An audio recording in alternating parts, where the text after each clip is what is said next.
What's up, guys? My name is Atkins, and I am... What's up, guys? We're on a changing tire today. We're going to take this one off and put new rubber around it, and somehow that's going to make it go faster. I'm the rider of Atkins Racing. What's up, guys? I'm Christian from Atkins Racing, and today we are going to be changing a tire with CushCore on my front wheel. Alright, so the first thing you're going to want to know is which tire levers. I like to get tire levers with just a little bit of lever here. If you can see how small there actually is a lip on that thing, and that prevents you from, when you're twisting on the bead, if you have a big lever on there, you're going to be hitting the rim tape, and it's usually going to cause a hole. And I can't tell you guys how many times I thought I had a flat tire, but really I just had a hole in my rim tape.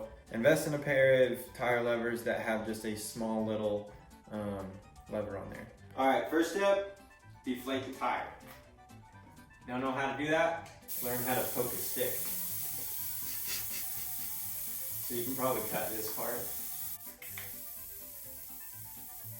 So once it's deflated, you're going to get it on the ground and break the bead. Flip it over, do the other side. Okay, put your tire lever in, get it over, and usually you can just slide this across the tire and get one side completely off like that. Okay, then it should be pretty easy. Just push the CushCore over and slide your tire off, just like that. Piece of cake. Take the CushCore out, set it aside. Next thing you're going to want to do, there should be a little arrow on your brake rotor, right there. You're going to want to find the arrow on your tire and match that arrow so that it's in the same direction as your rotor. You can probably cut this part up.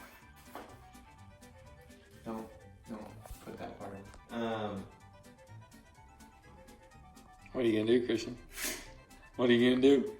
You're gonna go to the freaking moon. That's what you're gonna do. So once you have the arrow on your tire marked in the same direction as the arrow on your rotor, you're going to want to line up your valve stem or maybe your CushCore sticker with the name of your tire. For me, I'm running Butcher, Specialized Butcher Black Diamond tires. They're specialized as top of the line DH facing tires. So what I'm doing here is I have one bead started to go, and I can just hold the spokes in my left hand right here and basically just push with my right hand all the way around the tire. You can get some soapy water if it's really that hard. And it should just slide right over. So the next step that I do is I put in my CushCore next. The reason I do that is so that I can get my CushCore bead matched with the inner radius of my rim. So actually I put it on the ground here. If you can see, I fit in one side of the bead and I just work around. Maybe I put my knee there to make sure it doesn't come undone. I go around the whole tire, seating that bead. If you've got brand new CushCore, this is a little bit harder. Probably have to step on that CushCore and stretch it out a little bit. And then this part isn't too bad. I put my knee on one side, I press my thumbs in and get the bead started, and then go around the tire, seating that bead, just like that. So now you'll find that you have all this stretch right here, and you're going to want to take your tire lever, and you can see where there's a wire around the entire rim, and you're basically going to want to push that down into, you can see that wire just went away, down into the rim. That'll give you a lot more slack over here to be able to seat your tire. Keep pushing that bead down. At this point, I usually put some sealant in it. I'm ready to put the sealant in. I've got stands, no tubes. Make sure you shake it up. That's a lot of problem I see with people is they just put it right in. They don't actually know there's a difference in density of this fluid. Okay? Usually, I kind of roll that around. Okay? Now I stand up. And I usually put in one tire lever right here, right? And then I go around, make sure I have all the slack out. I put in the other tire lever. You want to go small bites. If you go too big, sometimes you'll lose the entire bead. There we go. Ready for this son? Yeah. What are the odds that you put that in the video?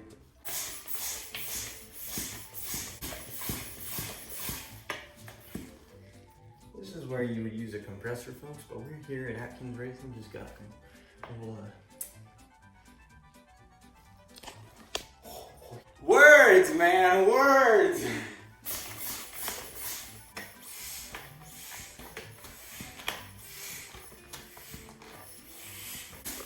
Right here, this tricep workout. Hope you did triceps today. Oh my goodness. At this point, you give up and you just sit here and you start praying. Help me make this tire inflate with air.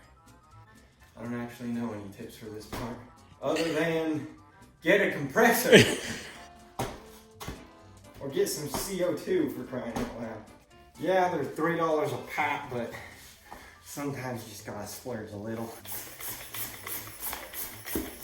Oh, come on!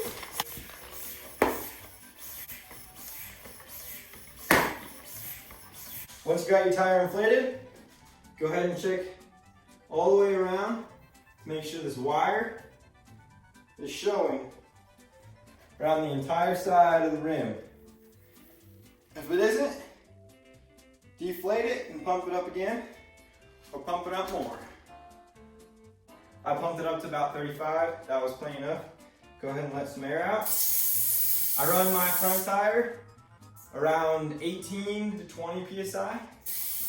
Now that kind of changes to tire manufacturer. Last year I was running Maxxis and that was around 24. But Specialized I can run pretty low and get the same feel. So just experiment with your tire, know your grip, just test it a lot. And that is how you change a tire with CushCore, tubeless. Atkins Racing out. Team, lose your frickin' tire lever and look all over the room where it could be. Somehow they walk away. There it is. Lose something along the way.